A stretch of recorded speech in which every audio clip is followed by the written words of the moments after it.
تو گائس یہ ہے کہانی جس کا نام ہے چھدو، ٹھیک ہے۔ اور یہ گاؤں کے کچھ نام ہوتے ہیں تو انہی میں سے ایک نام یہ بھی ہے، ٹھیک ہے۔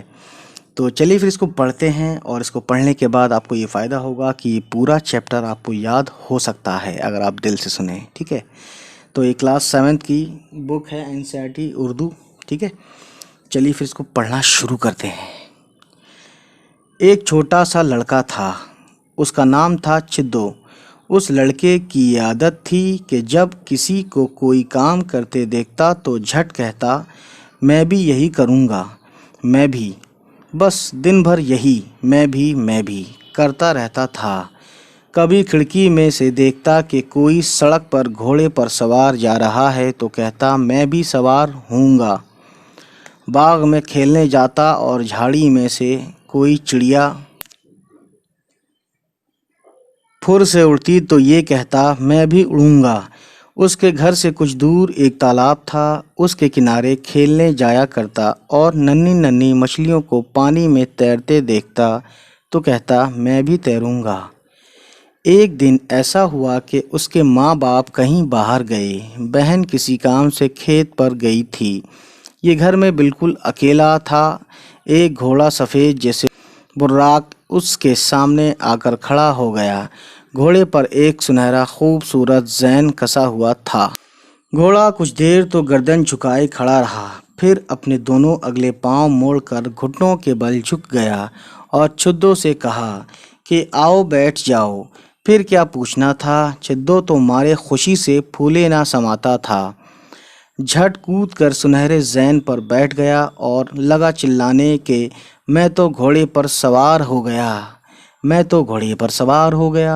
باہر کھیت کی مین پر چھدو کی بہن منی بیٹھی تھی، اس نے بھائی کو گھوڑے پر سوار دیکھا تو چلا اٹھی، ارے چھدو چھدو کدھر چلے؟ چھدو بولا، ہم تو دنیا دیکھنے جاتے ہیں۔ یہ کہہ کر اس نے گھوڑے کے ایک چابک رسید کیا اور گھوڑا ایسے اڑا جیسے ہوا جاتی ہے، یعنی بہت تیز۔